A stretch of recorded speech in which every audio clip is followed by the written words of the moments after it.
soir. Bienvenue. Comme tu sais que la France qui joue contre la Suisse ce soir, c'est là. Et puis, ce soir, c'est un spectacle avec les adultes qui travaillent avec le jeudi soir. Et merci encore d'être venus le soir pour les soutenir. Je voudrais remercier la ville de Lisbonne pour le soutien. Et je voudrais remercier le Centre culturel du Liban pour nous laisser cette lieu pour pouvoir travailler. Et puis aussi Dominique qui est là avec nous ce soir. On peut l'applaudir parce que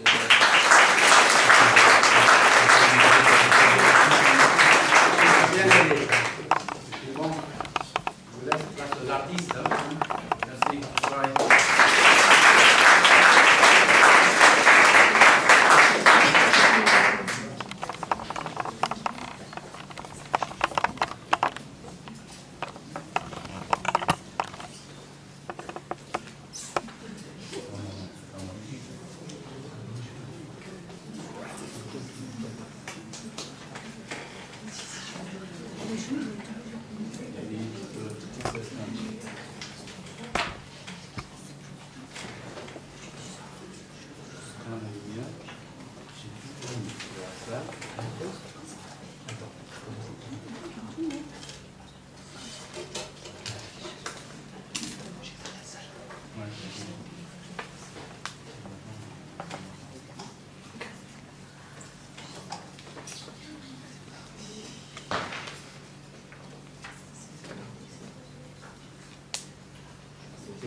Ici, messieurs, dames, on avance s'il vous plaît.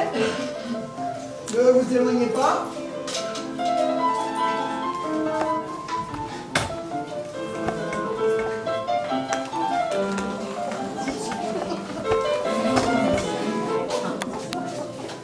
Tout le monde est là? Oui. Tout d'une seule portée de béton. Vous remarquerez que, quelle que soit votre place, aucune ligne ne s'éloigne de vous. L'architecte a cherché à annuler toutes les règles de la perspective. La perspective étant une ligne de fuite pour l'œil, où le regard se perd. Espérons trouver un mieux, là-bas, plus loin. Sachant bien qu'il n'y a de mieux nulle part, l'architecte a supprimé tout tracé favorisant cette illusion.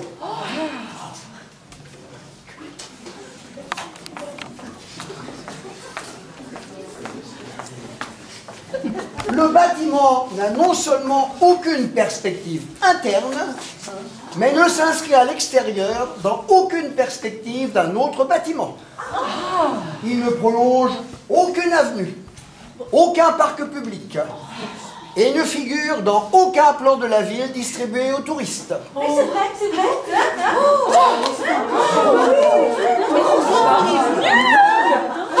Sinon, on l'aurait pas vu. Oh bah non. Ce bâtiment surgit soudain dans l'espace urbain. C'est une surprise pour le promeneur, qui le découvre tout à coup devant lui, dans ses vraies dimensions, et non pas minuscule, comme il aurait pu l'apercevoir s'il avait été construit à l'extrémité d'un boulevard. Il aurait laissé peut-être espérer aux passants qu'il s'agissait d'un hôpital. Hôpital où il pourrait faire soigner sa mère. Et donc, accablé, à bout de souffle, en arrivant et découvrant qu'il s'agit d'un musée, les effets de la perspective ayant probablement d'ici là tué sa mère, à qui des soins urgents pouvaient être donnés dans un hôpital et non pas dans un musée, mais surtout imprimant dans l'esprit de cet homme une image définitivement négative du musée, de celui-là, mais aussi de tous les musées. musée de peinture, de sculpture, de porcelaine de région. Musée où il se refusera jamais d'entrer à cause de la mort de sa mère. Lui ôtant ainsi tout espoir d'un réconfort immense par le côtoiement de gens beaucoup plus malheureux que lui, qui se sont sortis de leur merde. Oh, quelle vulgarité! En créant des œuvres d'art qui sont exposées dans les musées.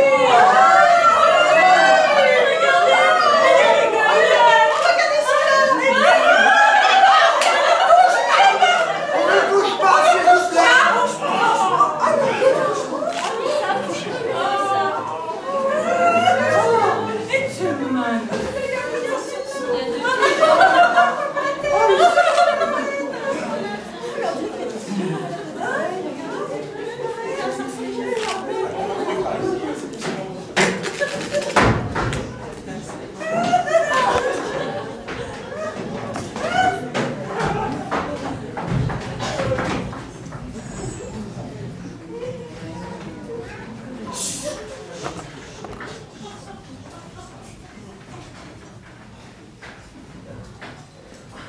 la perspective est nuisible à l'homme. The perspective is bad for human beings. Yes. La perspectiva es muy mala para los hombres. Si. Ne vous éloignez pas, restez près de moi. Sinon, vous risquez de devenir tout petit. Queda a proximidad de mí, por favor. Be careful. Little, little. Oh non, mademoiselle, mademoiselle. La perspective commence à être dangereuse à partir de 2 mètres de moi. À partir de 2 mètres, je vous sens diminuer. Ensemble, on avance ensemble. Together. C'est ensemble que nous sommes ce que nous sommes. L'éloignement nous rapetisse. N'oubliez jamais ça. Ensemble. Il n'y a aucune issue dans la perspective. Ne vous éloignez pas. Ensemble tous, c'est la seule façon qu'on demeure égaux. La seule façon. Tous ensemble.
Oh, tu parles d'une histoire. Enfin, bref, Pierre, il apprenait par cœur le prospectus qu'on distribue à l'entrée. Et il le récitait pendant la visite. Tu te rends compte? Pour 15 €, Pierre récitait par cœur le prospectus aux gens. Voilà. Sans compter le pourboire. Je te dis pas, l'arnaque. À Toulouse. Oh putain, con. Et puis crois-moi, ceux qui ressentaient pas, ils ressentaient pas plus quand Pierre avait terminé. Ça m'étonnerait. Un guide qui va étrangler sa femme, quand il explique les Égyptiens, il y a une vibration, une onde en plus. Tu crois? Bien sûr, un futur assassin qui vous parle, c'est comme un héros de Corneille. Il y a de la tragédie dans sa voix. On est pris, on ressent forcément. Oh, je te rappelle qu'il récitait un texte qu'il avait appris par cœur. Et alors, les héros de Corneille, ils connaissaient aussi le texte par cœur. C'est comme le prospectus. Ce n'est jamais le héros qui l'écrit. Ah, c'est vrai. Excuse-moi, c'est des cons à Toulouse s'ils ne font pas la différence entre une visite par un guide normal et une visite par un guide qui va étrangler sa femme. Je ne connais pas Toulouse. Et tu ne connais pas Toulouse en plus? Non. Tu sais, par moment, je ne te ressens pas. Allez, viens, on retourne dans la salle neuve. Pourquoi? Je suis sûre que c'est un extincteur. Non, Et je te dis que c'est un extincteur. pas sûr. Eh ben viens, on y retourne. Rembrandt fait 12. À la rigueur, c'est 12, mais Rembrandt, ça c'est sûr. Je te dis que c'est Velasquez, papa. Velasquez P9, 4e sous-sol. Julie, si on était à Velasquez, Rembrandt, je m'en souviendrai. Velasquez, c'est le nom de mon assureur. Henri Velasquez, il pompe 5 000 € par an pour jamais rien me rembourser. Alors crois-moi que si la bagnole était à Velasquez, ce serait marqué là pour toujours. Moi, j'ai cette vision très nette d'un panneau place libre à Delacroix. Non, Rosine, Delacroix était complet, Fragonard était plein, et quand on a vu que Renoir était réservé aux abonnés, j'ai même dit à Maurice, Maurice, tu vas voir, avec la chance qu'on a, on va se retrouver à Picasso. Mais on n'y a pas été à Picasso, ok? Mais heureusement, je déteste le type, tu le sais. Mais seulement, il y avait toutes les places qu'on volait à Picasso. Ah ben, tu me donnes. On se serait parqué à Picasso, à l'heure qu'il est, on serait dans la voiture. Elle serait à Picasso. Le peintre que n'aime pas ta mère, c'était un très bon moyen mnémotechnique. Et bateau, ça vous rappelle rien? Ouais, alors si on est à bateau, c'est idiot, hein, parce que l'entrée du parking bateau se trouve de l'autre côté du musée. Exactement d'où on vient. J'en peux plus. C'est dommage. Lisette, s'il te plaît, ne redis pas pour la millième fois, c'est dommage qu'on soit pas venu en taxi. Mais je ne le redis pas, mais ça aurait coûté moins cher que le parking d'un taxi. Oui, mais là, Lisette, on n'est pas venu en taxi, on est venu avec la Peugeot de Maurice, qui rêvait sans doute de garer à Picasso. Mais je vous dis qu'on est à Rembrandt. Je me revois braquant dans sa grosse tête enfoncée dans son bonnet, toute pente sur le mur du deuxième sous-sol. La grosse tête de qui? De Rembrandt. Il y avait une grosse tête, Rembrandt? Énorme. Enfin, en tout cas, toute peinte en vert fluo sur le mur du parking.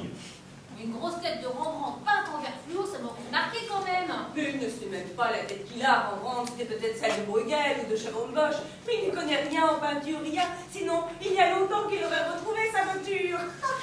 Si tu es sûr qu'on est à Rembrandt, papa, est-ce que tu peux nous dire où se trouve l'entrée du parking qui mène à Rembrandt? Je la cherche, Julie. Depuis 45 minutes, je la cherche. Et tu vois, Picasso, que ta mère déteste tant. Lui, il ne cherchait pas, il trouvait. Je sais, papa.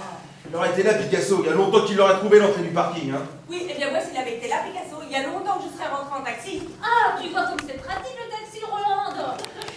Moi, je crois qu'il faut repartir calmement du début. On retourne à la cafétéria. On prend le grand escalier. On passe devant la boutique. On traverse les mosaïques romaines. Oh, ça, les mosaïques romaines, je m'en souviens. Quand j'ai dit à Rosine, tous ces petits cailloux, mon Dieu, mais quelle patience, quelle patience. Maurice, il était déjà nerveux. À mon avis, c'est là qu'on s'est perdu. Oui, bon, Maurice, je te signale que Rosine, elle a son train à 18h. Alors, si tu peux nous éviter qu'on retraverse tout ton pays en faisant quelque chose d'intelligent, je ne sais pas, moi, par exemple, retrouver ton ticket. Non mais tu parles pas comme ça, Roland, s'il te plaît, hein, parce que moi aussi je suis fatigué, moi aussi j'en ai marre, moi aussi j'ai fait des dissales du maniérisme au baroque. Non, non, du baroque au maniérisme. Non, du maniérisme au baroque. Ah, parfait, alors, monsieur, je sais tout. Est-ce que maintenant il serait possible de faire du baroque au parking? Papa, regarde. Maman, regarde. Aïe! Mais quoi? Mais je ne dis pas aïe à toi, je dis aïe à Julie. Ah, je sais, Maurice, que tu es le noyau de l'univers, mais sache qu'à chaque fois que l'on prononce une parole sur Terre, elle ne t'est pas forcément destinée. Où tu vas? Je te réponds pas. Pourquoi? Parce que j'ai décidé de m'adresser qu'à des gens normaux pour trouver la bagnole. C'est quoi ce truc? Ça m'a fait un mec de chien. Guernica. Guernica? Un tableau Mais de qui? de Picasso. Mais qu'est-ce que ça veut dire, Julie? C'est quoi? C'est contre moi? C'est une pulsion? Tu es du côté de ton père? forcés d'avoir les mêmes goûts. Ah ben non, on n'est pas forcé, mais il y a des limites. T'as vu le bleu qu'il m'a fait, ton Picasso? Il est magnifique. Il est magnifique, il m'agresse visuellement et maintenant il me frappe et c'est tout ce que tu trouves à dire. C'est de son âge, Picasso, ça lui passe pas. Et puis tu sais, au début, il dessinait très bien. Mais qu'est-ce que vous avez tous à le défendre, Picasso? Les jeunes, les enfants, les vieux. Mais par moments, j'ai l'impression d'être seule face à Picasso. C'est juste une reproduction, Roland. T'as famille? Où tu vas, Julie? Ben, je pars, je prends le bus, comme Picasso. Il prenait le bus, Picasso. À mon avis, il prenait plutôt le taxi. Tu vois, Roland, c'est pas pour reparler des taxis, mais... Je vais pas en parler, Lisette, t'en parles pas. Je crois qu'elle se rend pas bien compte de l'importance qu'ont pris les taxis aujourd'hui. C'est possible. Il faudra bien un jour ou l'autre qu'elle accepte le fait qu'on est entré dans la civilisation du taxi. Ah mais moi, tout est parti, hein. Tu veux dire... Le baroque, le bénéfice du baroque. Comme si je n'avais pas vu l'exposition, il m'en reste plus une goutte. Évaporer le baroque avec cette histoire de parking. Alors que d'habitude, une belle rétrospective comme ça me fait du bien pendant au moins une semaine. Tout en Camon, l'hiver dernier, ça m'avait fait passer un mois de février formidable. Moi aussi. Ah, tu as été à Toutankhamon? 2 fois. Et c'est vrai que les pharaons, ça donne. C'est ça la grande force du musée, ça vous met la vie un petit peu au-dessus de la vie à un endroit où rien ne fait vraiment mal. Aujourd'hui c'est raté, entre Maurice, le parking et Picasso, mais moi j'y suis dans la vie, même en dessous. Vidé, comme si je n'avais pas mis un pied dans l'exposition. Pas vous? Moi, je m'en rends pas bien compte, c'est la première fois que je vois du baroque. Pareil pour moi. Vous connaissiez pas le baroque? Non, le baroque du tout. Moi, je connaissais le mot baroque, mais pas l'art. Ah, mais c'est vrai que c'est un mot très répandu, baroque. Ah, mais pas partout, Hollande, pas partout. Dans l'Indre, par exemple, on l'entend pour ainsi dire jamais. Jamais. Moi, c'est mon père qui me l'a fait découvrir à propos de Monsieur Bichter, notre voisin. Papa avait l'habitude de dire que Monsieur Bichter était baroque. Baroque? Oui. Et qu'est-ce qu'il faisait ton monsieur Bichter? Il vendait du fromage. Fromager? Non, pas exactement, il n'avait pas de boutique. Il en vendait juste comme ça de temps en temps, dans des petites boîtes en carton qu'il mettait dans ses poches. Certaines fois, il en vendait dans la cathédrale, dans l'autobus. Et puis le dimanche, il vendait aussi du pain. Il mettait une petite étiquette sur son chapeau, Monsieur Bichter, pain et fromage. On ne voit pas qu'il vendait que du fromage comme en semaine. Et ton père disait qu'il était baroque. Oui, mais attention, hein, il le disait à nous, en famille. Hein. Papa aurait jamais fait courir le bruit en ville que Monsieur Bichter était baroque. C'est peut-être à cause de ça que le mot baroque ne s'est pas répandu dans l'Inde. Ah, si. Et il n'était pas plutôt surréaliste? Qui, Monsieur Bichter? Oui! J'ai jamais entendu dire que Monsieur Bichter était surréaliste. Moi, il me fait beaucoup penser à un ami de mon premier mari. Qui vendait du fromage. Ah non! C'est un petit monsieur tout rond avec des costumes bleus qui brillaient. Roger qui s'appelait. Et Roger, il avait des prix partout dans n'importe quel magasin. Au bout de 5 minutes, on lui faisait 50% sur tout ce qu'il voulait. Même les timbres à la poste, il les avait moins chers. Et moi, Marie répétait toujours, son Roger, il est surréaliste. Mais Monsieur Bichter, il avait pas des prix sur tout, lui. Non, il vendait juste du fromage. Ah bah tu vois, c'est pas pareil, il y a des prix sur tout et vendre du fromage. Non, mais je vois ce que Lisette veut dire. Il y a un petit rien, un petit quelque chose qui ressemble. Oui, moi je trouve que ça se ressemble beaucoup, baroque et surréaliste. Dans les mots, bien sûr, parce que dans l'art, moi j'y connais pas suffisamment dans l'art. Et c'est quoi le mot pour quelqu'un qui a définitivement perdu sa voiture dans le parking d'un musée? C'est sûrement pas un mot qui a un rapport avec l'art, hein? T'as déjà acheté des choses pour François? Moi? Comment il va ton François? Pourquoi tu nous l'as pas amené? Ah, il bouge plus, François, il bouge plus de la maison, il reste à Gabon. Il y avait des beaux livres à la boutique, mais il lit plus, François, alors je lui ai pris ça pour le matin. C'est des napperons avec le titien. Vous connaissez le titien? C'est un Italien du XVIe siècle, très coloré. Ah, moi j'aime beaucoup celui-là, ouais. Voilà. Il paraît que ce sont ses 2 meilleurs tables. Puis je lui ai pris aussi des tasses à café. Là j'ai hésité parce que la vendeuse m'a dit qu'il ne restait plus que le service Van Gogh. Mais elle m'a assuré que ça se mariait très bien avec le titien. Ah, mais ça m'a dit, il n'y a aucun risque. J'espère bien. Aucun risque? Mais question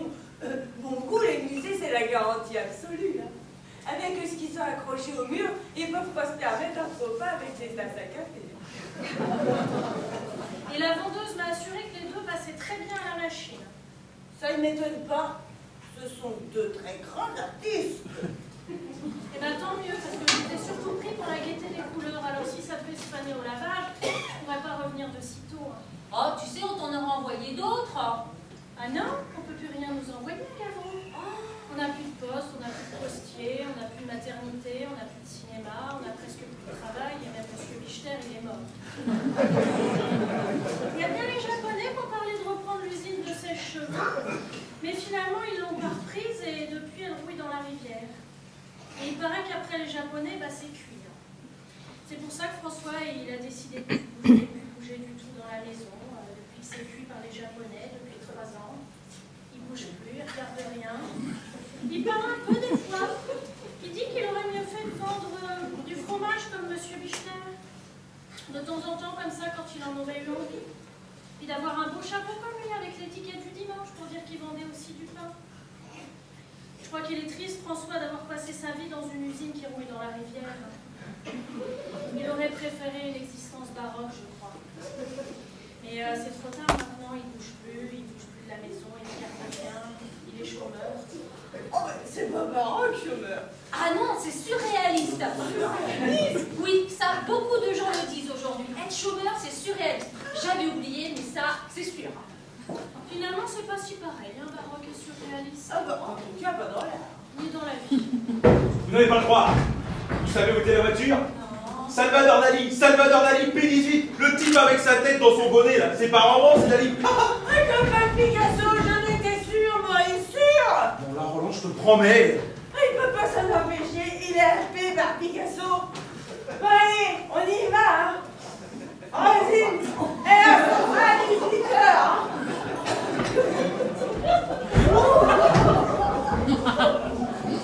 Elle irait pas plus vite en taxi, Roland. C'était qui, Salvador Dali? Un peintre surréaliste. Il avait pas de boulot ou il avait des prix partout?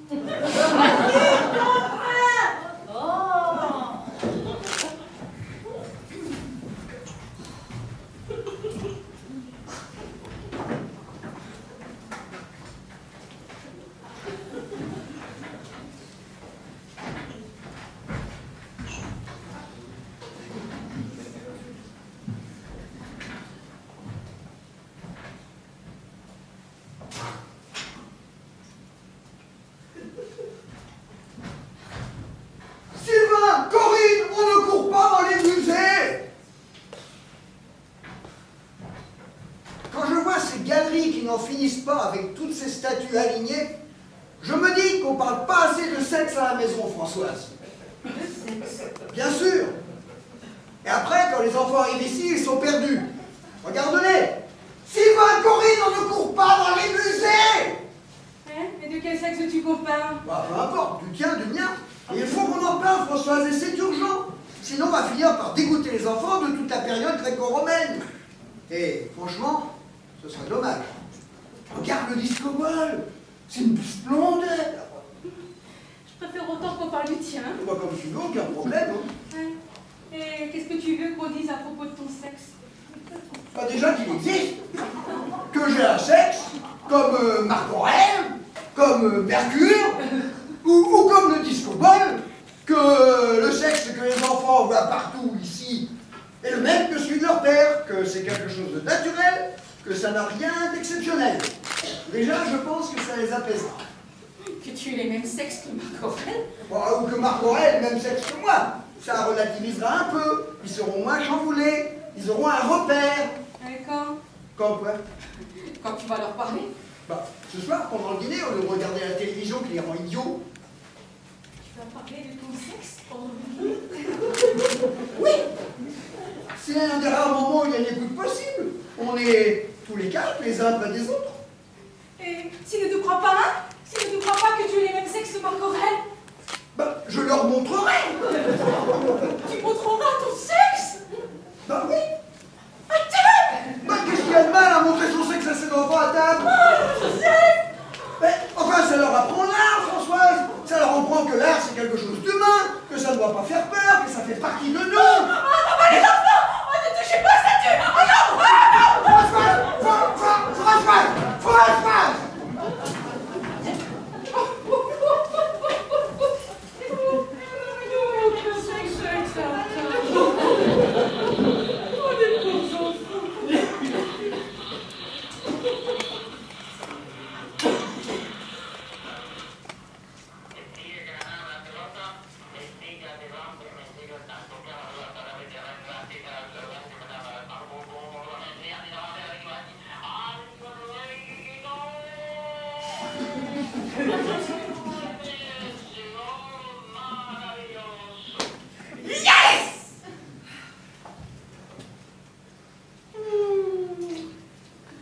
Soutine, c'est quand même toute la Russie écorchée qu'il a mise dans son bœuf. Je t'en supplie, ne commence pas à faire ton Freud. Bon, de toute façon, moi, quand je vois tout ça, je me dis que je leur rendrai tout aux Égyptiens, tout. Même la Joconde. Tout, je te dis. Bon, de toute façon, moi, je n'aime pas les musées. Ce que j'aime, c'est l'ambiance des musées. Oh non, c'est comme moi. Ah, je n'aime pas les croissants. J'aime l'odeur des croissants. Mais enfin, l'ambiance et l'odeur, c'est quand même pas pareil. Non, ce sont les musées et les croissants qui ne sont pas pareils. Si tu veux. Mais où sont les Kandinsky? Ça fait 2 heures que je les cherche.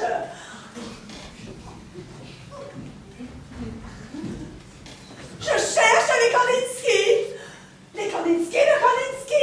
Kandinsky, c'est le peintre. Les Kandinsky, ce sont les tableaux. Je cherche les Kandinsky.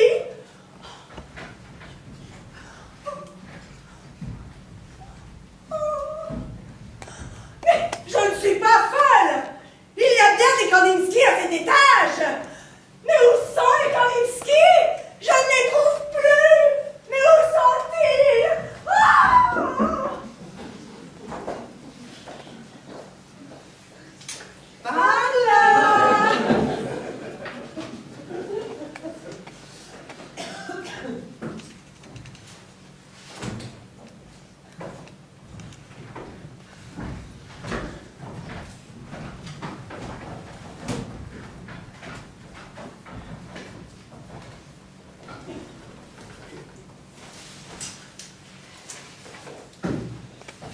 Ah, moi, un musée qui n'a pas d'impressionniste, j'en trouve pas.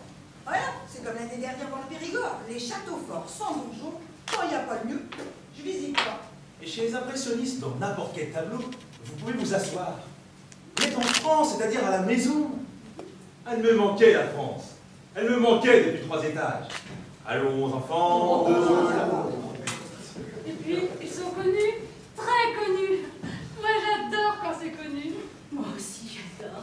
Comme le château de Versailles. Vous avez été au château de Versailles? Non. Eh ben allez-y, c'est très connu. Mais quand on pense qu'à leur époque, ils l'étaient pas. Quoi? Connus. Les impressionnistes à leur époque, pas connus du tout. Et pauvres, très pauvres. Peut-être, mais ils ont quand même fait 7000 tableaux. 7000 tableaux. Ils ont peint 7000 tableaux alors qu'ils étaient chômeurs. Tous chômeurs. Des chômeurs qui travaillent. C'était des types merveilleux. Nous, Henri, Si, Carole. j'aurais adoré être leur femme. Ah, bah vous n'êtes pas la seule. Ils en avaient plein des femmes. C'était très gros baiseurs. Oui, madame. Ils bourraient tout ce qui bougeait. Bien sûr, c'est très français, moi je les comprends parfaitement. Ah, je suis Jean-Paul. Quoi? Rien, c'est très agréable pour moi. Et une fois de plus, devant des inconnus. C'est mal de comprendre un peintre. N'insiste pas, tu veux? Gilbert, c'est la culture. Ouais, oh, je sais, elle a bon dos, la culture, pour justifier toutes tes... Tout mais quoi? C'est comme Louis XIV à Versailles, hein. Tu le comprenais aussi très bien. Louis XIV, ce port. Gilbert, pas Louis XIV. C'est connu, le château de Versailles, hein. Mais je vous préviens, c'est un vrai bordel. Moi, de toute façon, je ne visite jamais les combats. Il y a trop d'exemples contre les femmes dans l'art. Mais ça ne compte pas le sexe des artistes. Ce qui compte, c'est leur talent qui nous enchante. Non, Henri? Si, Carole. Et du talent, ils en avaient, les impressionnistes, parce que, je sais pas si vous avez déjà été à Argenteuil, mais c'est une horreur, Argenteuil. Et encore, aujourd'hui, ils ont refait la place à Angers-Pont. Alors, t'imagines ce que ça devait être de leur temps. Eh bien, déjà rien qu'avoir réussi à peindre cette ville pourrie d'Argenteuil, et qu'elle se retrouve aujourd'hui dans un musée, eh ben, chapeau bas, les impressionnistes. Ils étaient pauvres, hein, faut dire. Ah, ils n'avaient pas les moyens de peindre la villa des Rothschild ou le boulevard Saint-Germain. Bien sûr. Pour moi, c'est le grand art. Et c'est le grand art parce que dans l'impressionnisme, on reconnaît tout, mais en même temps, c'est pas pareil. Alors qu'avant Léonard de Vinci, par exemple, eh bien, on reconnaît tout aussi, mais c'est pareil. La Joconde, elle était la même que sur le tableau. Dans la vie? Trait pour trait. Après, ça sert de la part. Oh, je vous le demande. Moi, de toute façon, Léonard de Vinci, je le hais. Depuis toujours, je n'ai jamais pu le supporter. Attention, Madame Colette, il n'était pas le seul à copier au millimètre près. Ah, peut-être, mais lui, il m'aurait mis au-delà de tout. Ah, son côté, monsieur, je sais tout faire. Peinture, sculpture, bricolage, anatomie. Et puis j'en passe, hein. Et puis l'assiette avec tout ça. Léonard de Vinci. Pendant des années, j'ai François Ier à s'incruster comme s'il était chez moi. Bref, tout ça pour vous dire que l'hiver dernier, je prends 4 jours de vacances. Pas 15, pas 10, non, 4. En Touraine, à boire avec mon mari. Un hôtel sympathique, chambre 22, poutre apparente, bien commode. Et la patronne toute fière qui me dit, vous savez qui a dormi ici? Léonard de Vinci! Non. Il est attirant. Je prends 4 jours de vacances. Pas 15, pas 10, non, 4. Il me font l'air, ce con, hein. Ça finit par rendre méchant. D'ailleurs, mon mari a failli s'inscrire au Front National. Non. Il a pensé que Léonard de Vinci était arabe pour autoriser comme ça. Il était italien, c'est pas loin quand même. Mais c'est vrai qu'avec les nerfs, ça va vite le racisme. En tout cas, c'est pas un impressionniste qui vous est ennuyé comme ça. Heureusement que les artistes ont conscience que représente un congé hivernal de 96 petites heures pour quelqu'un qui a son coiffure pour dire toute la nuit, 7 jours sur 7. 7 jours sur 7? Ah oui, madame, on est obligé avec la mondialisation. Il n'y a pas un Italien parmi eux. Ça compte. Tous français, c'est la différence. Des chômeurs français. Oui, mais là, on pouvait être fiers de nos chômeurs. C'est sûr que si on avait au moins 10% d'impressionnistes dans la population active française, eh bien, on n'en serait pas là. En tout cas, italien ou arabe, moi je passe un moment idyllique. Pas toi, Henri. Ça va. C'est le soleil. Alors qu'il pleuvait quand on est arrivé. Pour moi, musée plus soleil égale rêve. Carole, Oui? pourrais-tu arrêter d'être en joie? Cessez d'être joyeuse, joyeuse. Oui, ça me gâche tout. Que je sois contente. Non, ce qui me gâche tout, c'est pas que tu sois contente, mais c'est que tu sois contente tout le temps. Henri. Mais depuis ce matin, 6 heures, tu es contente, Carole. Tu étais contente quand le réveil a sonné, tu étais contente de prendre le car, tu étais contente de l'arrêt pipi sur l'autoroute. Ça fait 25 ans que t'es de bonne humeur, Carole, ça fait beaucoup. Henri. Et dans les musées, ça augmente. Mais non. Mais si, l'art te multiplie l'euphorie, Carole. Tout ici t'a réjoui, tout. Les porcelaines allemandes au 2e étage, les assiettes marron avec des têtes de sanglier, les soupières en forme de botte et les salières en casque à pointe. Tout t'a rendu heureuse, Carole, tout. Oui. Henri. Tu sais, mais tu oses me dire tout ce que tu ressens. Ça me fait un grand plaisir. Que tu oses être toi-même devant tous ces inconnus, devant de très grands artistes. Je trouve même ça formidable. Mais j'en peux plus. Henri, tu vas aux toilettes. Tu verras comme elles sont magnifiques, les toilettes dans ce musée. Henri.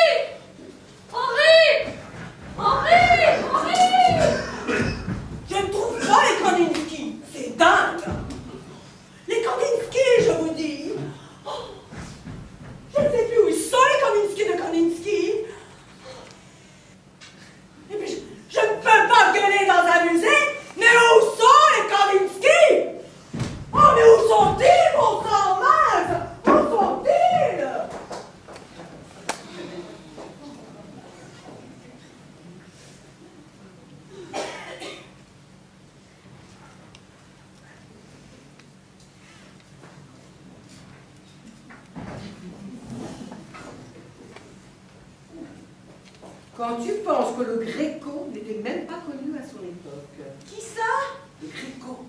Ah non, je ne vois pas. Mais enfin, de toute façon, tu sais, ce qui est important, ce n'est pas ce que tu ressens quand tu regardes une exposition. Ah bon? Non, c'est ce que tu ressens après. Par exemple, moi, il y a 3 ans, en sortant de l'exposition Picabia, j'étais contente, mais tellement contente, qu'en rentrant à la maison, j'ai quitté mon mari. Définitivement? Oui. Ah, c'est un grand peintre. Picabia, un génie, je te dis, un génie.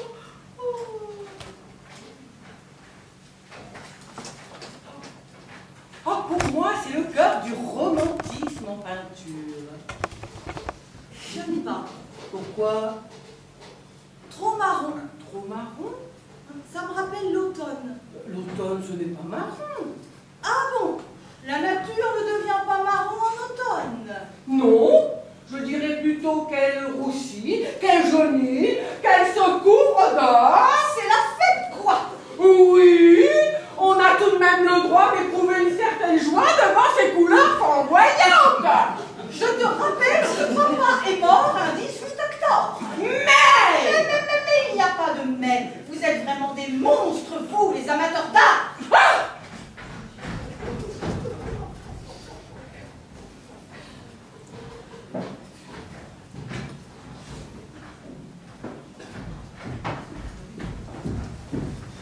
S'il vous plaît, les groupes 7 et 9, vous restez sur la droite. C'est les groupes de Baptiste à Chagall sur la droite. Groupe 8, badge rouge, vous restez derrière, merci. Islam et Andalousie, on avance vers les ascenseurs. Islam et Andalousie, je vous parle, on y va. Islam et Andalousie, vous savez lire ou quoi? Pas plus de 10 par ascenseur, 10, 2 fois 5, sinon ça bloque. Et les jaunes, on y va. Non, quand je dis les jaunes, ce ne sont pas les Japonais, ce sont les badges jaunes. Les Japonais sont gentils, ils ne photographient pas. Et le groupe 8, vous pensez vraiment à m'emmerder? Quand je vous ai dit de ne pas bouger, c'est pas bouger. Matisse et Chagall, est-ce que je vous ai dit d'avancer? Vos gueules! Mais vous vous prenez pour qui? Avec vos shorts et votre tenue d'imbécile. Vous savez où vous vous trouvez en ce moment? Vous êtes dans la maison des génies, chez ceux qui vous ont permis d'imaginer que vous n'étiez pas des porcs, parce que vous aviez des mains comme eux, des pieds comme eux, un nez comme eux, mais rien de plus, sachez-le bien. Et j'ai honte pour Bellini, pour Giotto, pour Braque, pour Fernand Léger, de vous traîner tous les matins devant eux dont vous ne saisissez ni l'orage, ni le parfum, ni le torrent. Pauvre éponge molle que vous êtes!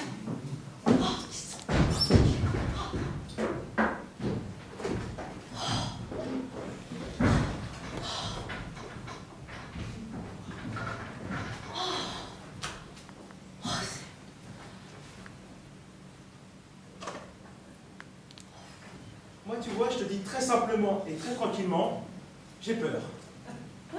Oui, peur. Peur pour la culture, pour l'art, pour la communication entre les hommes, peur pour la planète, peur pour nos enfants. Et surtout, j'ai peur pour nous, Thérèse. C'est juste une exposition, Hervé. Qu'est-ce que tu veux que je te dise? C'est peut-être juste une exposition, mais le résultat, c'est que tu es bouleversé par 350 photos de bites. Si, 350, et côte à côte. Non, mais je ne les ai pas comptés, c'était numéroté. Ah, figure-toi que moi aussi, je suis bouleversé de devoir bouleverser par 350 photos de bites. Hervé. Non, je sais ce que tu vas me dire. Si je suis moi-même bouleversé et très ému par ta propre émotion, c'est qu'en réalité, ce sont à travers toi les 350 photos de bites qui m'atteignent, et donc que l'exposition est forte. Hervé, le travail de Gianni Perdel est absolument... Mais attends. Tu es mon épouse, hein, la mère de Lily, de Kevin et de Maxence. Alors si tu permets... Et de Lucien. Et de Lucien. Oui, j'aimerais que tu n'oublies pas systématiquement Lucien. Non, mais on va pas parler des autres avec qui tu as eu... non. Pas après cette expo. Bon, ça suffit. Où tu vas, Thérèse? Tu vas acheter le catalogue ou tu vas pas acheter le catalogue? Thérèse!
Modigliani, vous n'avez pas tout le temps? Mon exposition se termine le 30 juin, madame. C'est pas risqué pour les enfants? Modigliani? Un peintre temporaire? Modigliani est un très grand artiste, madame. C'est la première fois qu'ils vont au musée. Et j'aimerais autant leur présenter quelqu'un de stable. Modigliani est un très grand artiste, madame. Peut-être, mais vous ne le gardez pas. Et c'est... Peut-être que vous ne le gardez pas. Et c'est... Un artiste qui reste au musée toute l'année. Un emploi fixe. Les tranquillise. Vous savez, à cet âge-là, on comprend tout. Magnifique, madame. J'en doute pas. Et peut-être une mission permanente? Vous avez qui en permanent? Oh, beaucoup de monde. David, Watteau, Delacroix, Renoir. C'est bien, c'était plus sûr, non? Oui. Comme vous voudrez. Ça fera 15 €, s'il vous plaît. Dites, Oh. je peux vous demander pourquoi vous virez Modigliani? C'est une question de place. Madame, je vais vous demander de régler, s'il vous plaît. Ça n'a pas pu dégraisser chez les vieux, hein? Watteau, franchement, il a fait son temps, hein? Madame, je vais vous demander de payer, s'il vous plaît. Les Renoirs, il y en a marre des Renoirs. Les musées, les boîtes de chocolat, les calendriers. Ça suffit pas? Et si c'est pas lui, eh ben c'est Monet. Hein? Et il n'y a pas que sur Terre. Hein? Ça continue derrière. Hein? Ma tête qui se met ça dans le crâne, que ça pousse derrière. Ça ne fait rien de faire mon jeune. Madame, je vais vous demander de régler. Vous voyez, il y a beaucoup de gens à attendre derrière. Oui. Qu'est-ce que je vais dire exactement? Que moi, je suis temporaire à la caisse? Oui. Et que vous êtes permanente, c'est ça? Oui.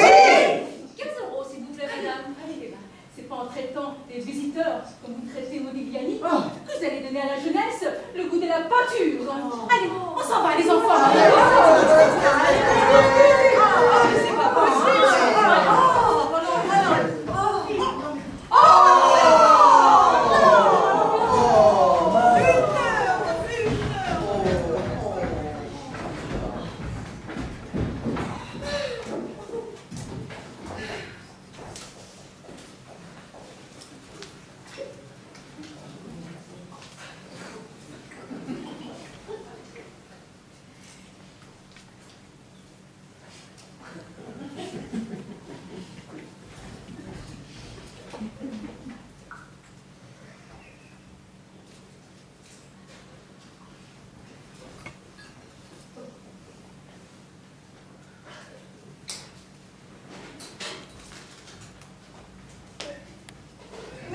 Mais t'as bu?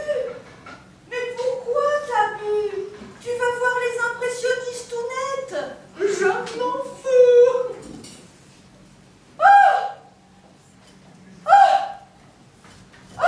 Mais elle est toute petite, la Vénus de Milo. Mais c'était qui, Milo? Un nain? Oh, je suis déçue, Laurent, je suis déçue. Bon, allez, on va prendre une photo. Si, pour Vincent. Allez, viens. Allez, viens. Allez. Hop là.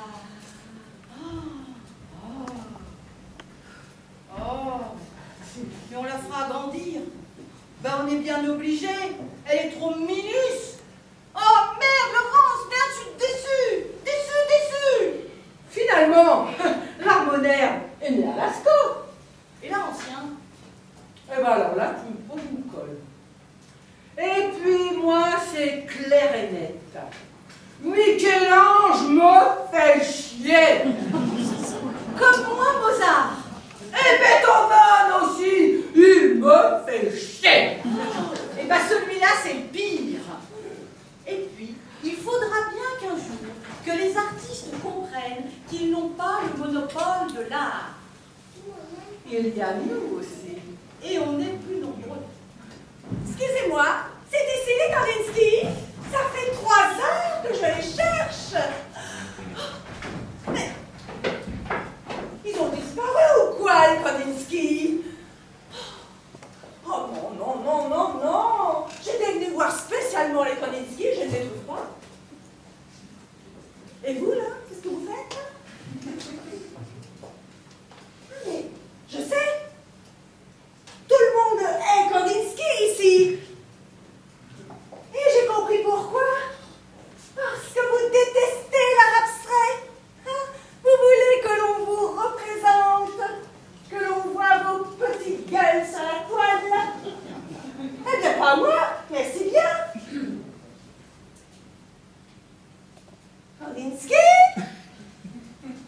Kandinsky!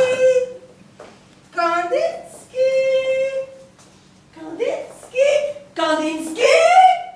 Kandinsky! Kandinsky! Ah! Kandinsky! Kandinsky! Kandinsky!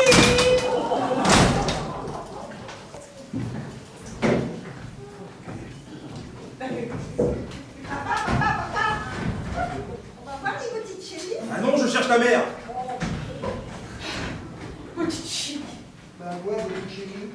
Dès qu'elle a eu 5 ans, elle a dit que ma sœur était un petite chérie. Papa, maman, mes oncles, et surtout papa. Oh, chérie, tu as un vrai petite chérie. Et il l'embrassait. Il disait à ses collaborateurs, oh, ma fille est un petite chérie. Et maman disait, hein, elle disait qu'ils avaient beaucoup de chance d'avoir fait un petite chérie. Et pendant des années, ils ont répété que ma sœur était un petite chérie, jusqu'à temps qu'elle quitte la maison à 23 ans. Attends, tu me parles de Jacqueline? Bah oui, Jacqueline! Sauf que Jacqueline, eh bien, on l'appelait pas Jacqueline. Elle l'appelait Betty, la petite Betty, la gentille Betty. Pendant 18 ans, toute la famille l'appelait Betty. Et quand il y avait de nouveaux arrivants, des nouvelles relations, il fallait ajouter Chérie. Bah oui, pour qu'ils comprennent pourquoi on l'appelait Betty. Et ça manquait jamais. Il y avait toujours un qui connaissait une petite Chérie et qui disait ah, ça se lève les yeux, on dirait une petite Chérie. Et pendant ce temps-là, mon frère et moi, on nous appelait Franck et Françoise. Comme ça, nos prénoms, tout sec, Franck et Françoise. Pas une lettre de plus, hein? Comme si qu'on évoquait personne d'important. Comme si que... Voilà. Pourtant, tout le monde est d'accord pour dire que mon frère a fausseur de Jodassin. Et je suis sûre qu'il avait déjà cet air-là quand il avait 12 ans. Et personne ne s'en a aperçu. Ni mon père, ni ma mère, et encore ma maison. Tout ça à cause des Betty, la petite Betty. Il voyait que Betty. Mais Françoise, on va juste voir des dessins de paysages, c'est la toute fin de petite chérie. Mais on n'est pas obligé, hein, on n'est pas obligé. Oh, excuse-moi, chérie. Je pensais que ça allait me faire, mais tu vas... Je suis mon âge. Bon. Allons voir le Caravage. Ils ont tout un étage sur le Caravage. C'est comme ça qu'on appelait mon père. Oh, pardon. Bon, non, bah allons-y, je m'en fous de mon père. Alors comme ça, on appelait ton père le Caravage? Ouais, mais c'est une histoire très compliquée, j'aime ne pas en parler. Joseph, dis-moi pourquoi on appelait ton père le Caravage? Joseph, dis-moi le pourquoi?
Non. Mais si, ça revient, il paraît.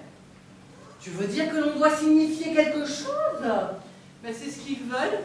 Mais enfin, crois pas que ça me fasse plaisir. Mais... Attends. Mais si on a un sens, est-ce qu'on se rend encore de l'art? J'ai bien peur que non. Ah oui. Ou alors, on sera de l'art populaire. Ah, tu imagines?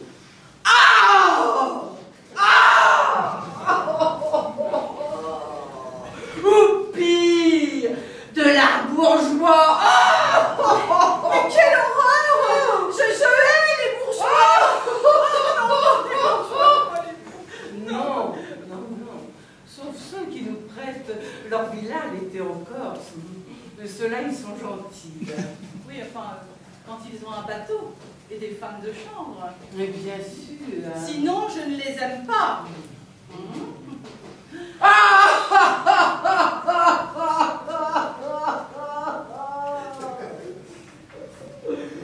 Ah, j'ai honte qu'on ait parlé de la télévision. Ah, moi aussi, j'ai honte, j'ai honte.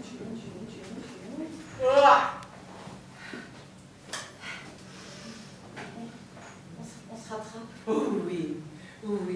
Oh, fais-moi une sculpture. Et moi. Fais-moi une peinture.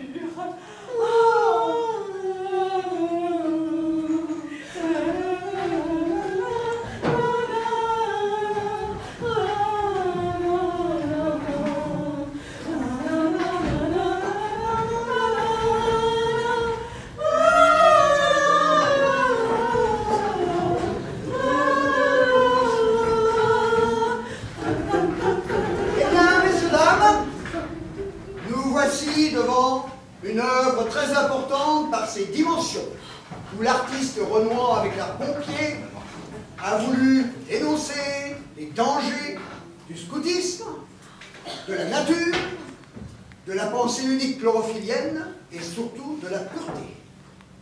Voilà, messieurs, dames, la visite du musée est maintenant terminée.